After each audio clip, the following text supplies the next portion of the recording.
বন্ধুরা যারা কেরালা থেকে হাওড়া আসার ট্রেন টিকিট পাচ্ছ না কোরবানির জন্য, তারা কনফার্ম টিকিট অ্যাপটা খুলে নাও।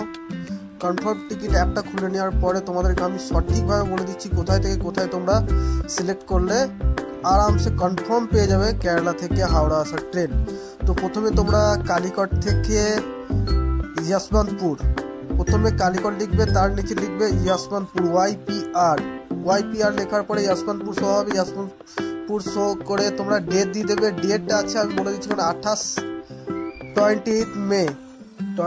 সার্চ করলে তোমরা প্রথমে দেখতে পাবে একটি ট্রেন আছে, স্লিপার ক্লাস আছে, 23টা অ্যাভেলেবেল। তোমরা যথাযথ তাড়াতাড়ি করবে। তো তোমরা কালীঘাটে বন্ধুরা সন্ধ্যা 7:30টায় তোমরা চাপছো 28 তারিখে, আর পরের দিন তোমরা সকাল 7:50-এ যশবন্তপুর ব্যাঙ্গালোর নামছো। তো এখান থেকে তোমরা কোথায় যাবে সেটাও আমি বলে দিচ্ছি। এখান থেকে তোমরা সার্চ করবে BBS ভুবনেশ্বর, ডাইরেক্ট ভুবনেশ্বর তোমরা সার্চ করবে। ডেট দেবে 29 মে, মানে 29 মে তোমরা ডেট দেবে।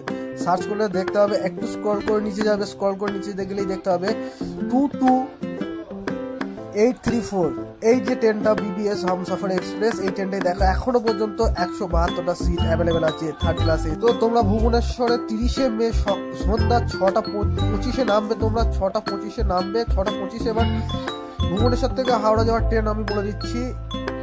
তো এখানে ডেটটা 30 তারিখে করে নেবে তোমরা।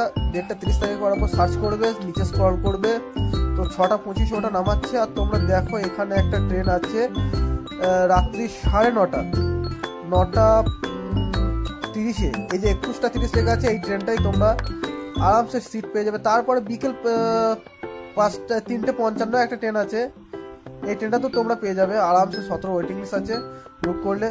তো তোমরা যারা কেরালা থেকে টিকিট পাচ্ছ না, তারা এই পদ্ধতিটা অবলম্বন করে কনফার্ম টিকিট আরামসে তোমরা নিজেরাই কিন্তু বুক করে নিতে পারবে।